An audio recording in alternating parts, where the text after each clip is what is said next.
Hi friends, welcome to Bujjamma shorts. ఈరోజు short వచ్చేసి soya pulao ఎలా చేసుకోవాలో చూద్దాం. ఫస్ట్గా మనం పలావ్ చేసుకునే గిన్నె పెట్టుకొని దానిలో ఒక 2 స్పూన్స్ ఆయిల్, 1 స్పూన్ గీ వేడి చేసుకోవాలి. తర్వాత పచ్చిమిర్చి, ఆనియన్స్ వేసుకొని ఫ్రై చేసుకోవాలి.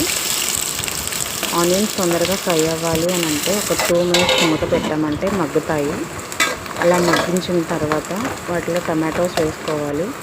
ఈరోజు సోయా పలావ్ చేయడానికి రీజన్ అంటే ఏమీ లేదు, కాకపోతే ఏంటంటే ఇంట్లో వెజిటేబుల్స్ లేవు, సోయా ఉందని చెప్పేసి సోయా పలావ్ చేద్దామని అనుకున్నాము. లైట్ స్పైస్తో పిల్లలకి నచ్చేలాగా చేస్తున్నాము. ఈరోజు టమాటోస్ వేసాం కదా, ఇప్పుడు మళ్ళీ ఇంకొక 2 మినిట్స్ పాటు మూత పెట్టి ఉంచామంటే టమాటాలు కూడా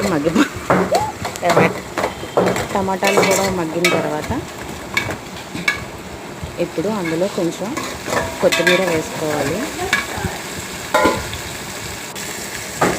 కొత్తిమీర తర్వాత అల్లం వెల్లుల్లి పేస్ట్, గరం మసాలా వేసుకొని బాగా కలుపుకోవాలి. సాల్ట్ కూడా వేసాను, ఆ క్లిప్ మిక్స్ అయినట్టుంది. మీరు మీ టేస్ట్కి తగ్గట్టుగా సాల్ట్ వేసుకోండి. నేనైతే ఇందులో కారం కానీ ఇంకా ఏ స్పైసెస్ కూడా యాడ్ చేయట్లేదు.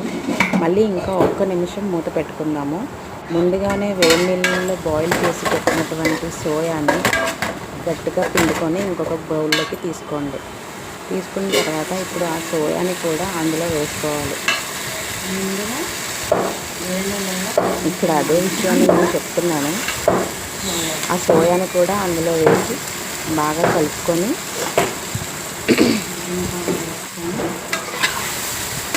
బాగా కలిపిన తర్వాత పక్కనే ఒక బౌల్తో నేను ఆల్రెడీ ఒక హాట్ వాటర్ పెట్టుకున్నాను. కొంచెం పెరుగు కూడా ఇందులో యాడ్ చేసుకుందాము. పెరుగు యాడ్ చేసుకోవడం వల్ల రైస్ కొంచెం సాఫ్ట్గా ఉంటుంది. ఇంకేం కాదు.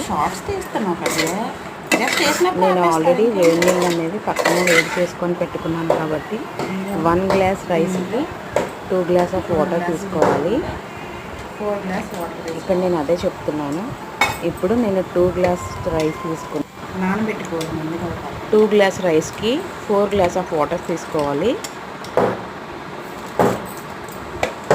ఈ రైస్ని ముందుగానే ఒక 1/2 అవర్ ముందుగా నానబెట్టుకున్నామంటే అన్నం ఉడికిన తర్వాత పొడి పొడిగా ఉంటుంది, మెత్తగా అయిపోకుండా. ఇప్పుడు నేను ఇక్కడ అదే చెప్తున్నానండి. అది హాట్ వాటర్ 1:2 రేషియోలో తీసుకోవాలి. అంతే, అయిపోతుంది. పావు గంటలో ఉడికించి